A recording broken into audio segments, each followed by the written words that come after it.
ಸಮುದಾಯಕ್ಕೆ ಬಜೆಟಿನಲ್ಲಿ ಅನ್ಯಾಯ ಆಗದಿರಲಿ ಮತ್ತು 24.1 ಜನಸಂಖ್ಯೆ ತಕ್ಕ ನ್ಯಾಯ ಸಿಗಲಿ ಅಂತಕ್ಕಂಥ ಒಂದು ವಿಷಯದ ಮೇಲೆ ಕರ್ನಾಟಕ ರಾಜ್ಯ ದಲಿತ ಸಂಘರ್ಷ ಸಮಿತಿ ನಾಗವಾರ ಸ್ಥಾಪಿತ ಬೆಂಗಳೂರು ಇವರ ಆದೇಶದ ಮೇರೆಗೆ ಎಲ್ಲ ಜಿಲ್ಲಾ ಕೇಂದ್ರಗಳಲ್ಲಿ ರಾಜ್ಯದಾದ್ಯಂತ ಜಿಲ್ಲಾ ಕೇಂದ್ರಗಳಲ್ಲಿ ಒಂದು ದಿವಸದ ಪ್ರತಿಭಟನೆ ಕಾರ್ಯಕ್ರಮವನ್ನು ಹಮ್ಮಿಕೊಳ್ಳಲಾಗಿದೆ.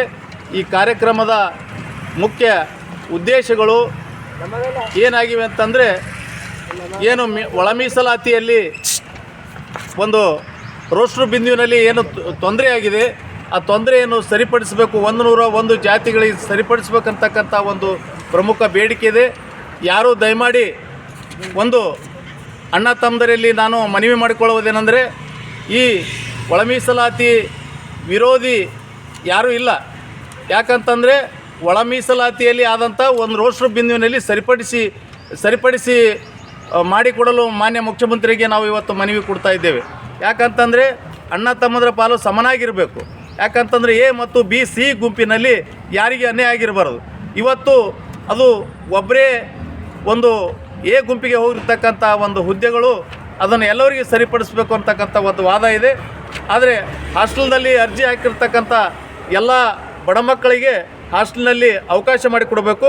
ರಾಜ್ಯದಲ್ಲಿ ಏನು ನಾಗರಿಕ ಹಕ್ಕು SC ST ದೌರ್ಜನ್ಯ ಕಾಯ್ದೆ ಏನಿದೆ ಅದನ್ನು ಭಾಳ ಕಟ್ಟುನಿಟ್ಟಿನ ಒಂದು ಕಾಯ್ದೆಯನ್ನು ಇನ್ನೂ ಅದಕ್ಕೆ ಬಲಪಡಿಸಬೇಕಂತಕ್ಕಂಥದ್ದು ಮತ್ತು ಪ್ರತಿ ಗ್ರಾಮದಲ್ಲಿ ದಲಿತರಿಗೆ ಪ್ರತ್ಯೇಕವಾದಂಥ ಒಂದು ಸ್ಮಶಾನ ಮಂಜೂರಾತಿ ಮಾಡಬೇಕು ಮತ್ತು ಅರ್ಚಕರ ಮತ್ತು ಪೌರ ಕಾರ್ಮಿಕರು ಅದನ್ನು ಸಾರ್ವತ್ರಿಕಗೊಳಿಸಬೇಕು. ಯಾಕಂತಂದರೆ ಈಗ ಮಾಡ್ತಕ್ಕಂಥ ಪೌರ ಕಾರ್ಮಿಕರಿಗೆ ಇವತ್ತು ಕಾಯಂಗೊಳಿಸಬೇಕು. ಬ್ಯಾಕ್ಲಾಗ್ ಹುದ್ದೆಗಳನ್ನು ಭರ್ತಿ ಮಾಡಬೇಕು. ಫಾರಂ ನಂಬರ್ 57 ಏನು ದಲಿತರು ಅರ್ಜಿ ಹಾಕಿದ್ದಾರೆ ಅದನ್ನು ಸಾಗುವಳಿ ಚೀಟಿ ಕೊಟ್ಟು ಅದಕ್ಕೆ ಹಕ್ಕುಪತ್ರ ಕೊಡಬೇಕಂತಕ್ಕಂಥದ್ದು ಒಂದು ಬೇಡಿಕೆ ಇದೆ. ಅದೇ ರೀತಿ ಮತ್ತು ಫಾರಂ ನಂಬರ್ 57 ಮತ್ತೊಮ್ಮೆ ಹಾಕಲು ಅವಕಾಶ ಮಾಡಿಕೊಡಬೇಕು. ಉಚ್ಚ ನ್ಯಾಯಾಲಯದಲ್ಲಿ ಮತ್ತು ಸರ್ವೋಚ್ಚ ನ್ಯಾಯಾಲಯದಲ್ಲಿ ಏನು ನ್ಯಾಯಾಧೀಶರ ಹುದ್ದೆಗಳನ್ನಿರ್ತಾವ ಆ ಹುದ್ದೆಗಳನ್ನು ಮೀಸಲಾತಿ ರೋಸ್ಟರ್ ಪ್ರಕಾರ ತುಂಬಬೇಕಂತಕ್ಕಂಥದ್ದು. ಸಮಾಜ ಕಲ್ಯಾಣ ಇಲಾಖೆಯಲ್ಲಿ ಬರ್ತಕ್ಕಂಥ ಅನೇಕ ಏನು ನಮ್ಮ ಅಭಿವೃದ್ಧಿ ನಿಗಮಗಳಿವೆ, ಅಭಿವೃದ್ಧಿ ನಿಗಮಗಳಲ್ಲಿ ಇವತ್ತು ಹಣಗಳನ್ನಿಲ್ಲ, ಅಲ್ಲಿ ದುಡ್ಡೇ ಇಲ್ಲ. ಯಾಕಂತಂದರೆ ಬೇರೆ ಒಂದು ಉದ್ದೇಶಕ್ಕಾಗಿ ಅವರು ಬಳಸಿಕೊಂಡಿದ್ದಾರೆ. ಅದನ್ನು ಸಮರ್ಪಕವಾಗಿ ಈಗೇನು ಹಿಂದೆ ನಮಗೆ ಈ ನಿಗಮದಲ್ಲಿ ಏನು ಹಣವನ್ನು ದುರ್ಬಳಕೆ ಮಾಡಿಕೊಂಡಿದ್ದಾರೆ ಅದನ್ನು ದುರ್ಬಳಕೆ ಮಾಡಿಕೊಳ್ಬಾರ್ದು.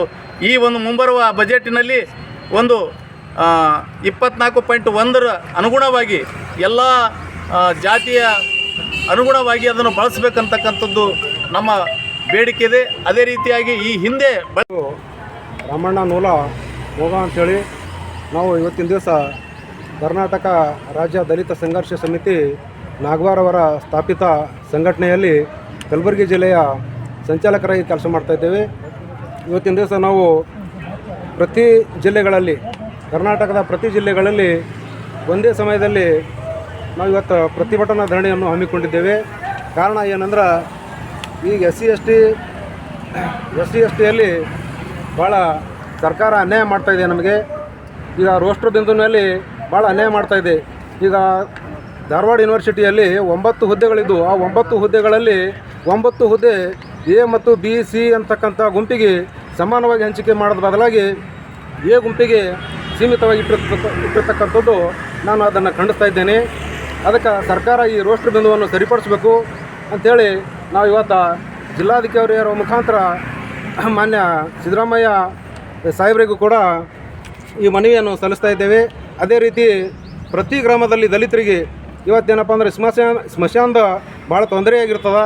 ಈಗ ಕೆಲವೊಂದು ಊರಾಗ ಏನು ಮಾಡ್ತಾರೆ ಅಂದ್ರೆ ಗುಡ್ಡಗಾಡ್ದಾಗ ಏನಪ್ಪ ಅಂದ್ರೆ ಸ್ಮಶಾನ ಇದೆ, ಕೆಲವೊಂದು ಊರಾಗ ಹಳ್ಳದ ಪರಿಸ್ಥಿತಿಯಲ್ಲಿದೆ, ಕೆಲವೊಂದು ಊರಾಗ ಏನಪ್ಪ ಅಂದ್ರೆ ಹೊಲಗೊಳ್ದಾಗ ಮಣ್ಣು ಮಾಡಿದ್ರು ಅದು ಮತ್ತು ಆಮೇಲೆ ಸಮನಾಗಿ ಹೊಲದವ್ರು ಗಳೆ ಹುಡ್ಕೋತಾರೆ. ಹೀಗಾಗಿ ಭಾಳ ಏನಪ್ಪ ಅಂದ್ರೆ ಸ್ಮಶಾನದ ಭಾಳ ತೊಂದರೆ ಇದೆ. ಅದಕ್ಕೆ ಸರ್ಕಾರ ಇದನ್ನು ಕೂಡಲೇ ಎಚ್ಚೆತ್ತುಕೊಂಡು ಏನಪ್ಪ ಅಂದರೆ ದಲಿತರಿಗೆ ನ್ಯಾಯ ಒದಗಿಸ್ಕೊಡ್ಬೇಕು. ಒಂದು ವೇಳೆ ಆ ಊರಾಗ ಸರ್ಕಾರಿ ಭೂಮಿ ಇಲ್ಲಾಂದ್ರೂ ಕೂಡ ಗೌರ್ಮೆಂಟ್ ಏನಪ್ಪ ಅಂದ್ರೆ ಸ್ವಂತ ಖರ್ಚಿನಲ್ಲಿ ಖರೀದಿ ಮಾಡಿ ದಲಿತರಿಗೆ ಪ್ರತ್ಯೇಕ ಸ್ಮಶಾನ ಭೂಮಿಯನ್ನು ಖರೀದಿ ಮಾಡಿಕೊಡ್ಬೇಕಾಗಿ ನಮ್ಮ ಸಂಘಟನೆಯಿಂದ ಒತ್ತಾಯ ಇರ್ತದೆ. ಅದೇ ರೀತಿ ಈಗ ಪ್ರತಿಯೊಂದು ಹಾಸ್ಟೆಲ್ಗಳಲ್ಲಿ ಈಗ ಕೆಲವು ಕಂಡೀಷನ್ಗಳು ಮಾಡಿದ್ದಾರೆ. ಆ ಕಂಡೀಷನ್ ತೆಗೆದಾಕಬೇಕು. ಏನಂದ್ರೆ ಪ್ರತಿಯೊಂದು ಮಕ್ಕಳು ಎಷ್ಟು ಮಕ್ಕಳು ಸರ್ಕಾರಿ ಹಾಸ್ಟೆಲ್ಗಳಲ್ಲಿ ಅರ್ಜಿ ಹಾಕ್ತಾರೆ, ಆ ಮಕ್ಕಳಿಗೆ ಪ್ರತಿಯೊಬ್ಬರಿಗೆ ಏನದ ಅಲ್ಲಿ ಪ್ರವೇಶ ಕೊಡಬೇಕು. ಪ್ರವೇಶ ಕೊಟ್ಟು ದಲಿತ ಮಕ್ಕಳಿಗೆ, SC ST ಮಕ್ಕಳಿಗೆ ಏನದ ಅನುಕೂಲ ಮಾಡಿಕೊಡ್ಬೇಕಂತೇಳಿ ನಮ್ಮ ಸಂಘಟನೆಯಿಂದ ಒತ್ತಾಯ ಇರ್ತದೆ. ಮತ್ತು ಅದೇ ರೀತಿಯಾಗಿ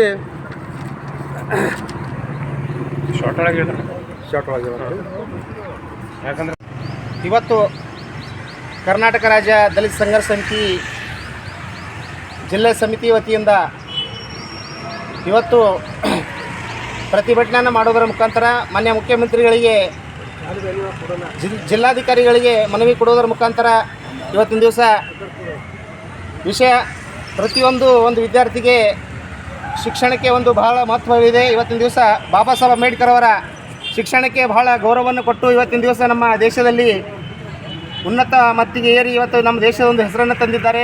ಆ ಕಾರಣಕ್ಕಾಗಿ ನಾವೆಲ್ಲರೂ ವಿದ್ಯಾರ್ಥಿಗಳಿಗೆ ಪ್ರೋತ್ಸಾಹ ಕೊಡಬೇಕು.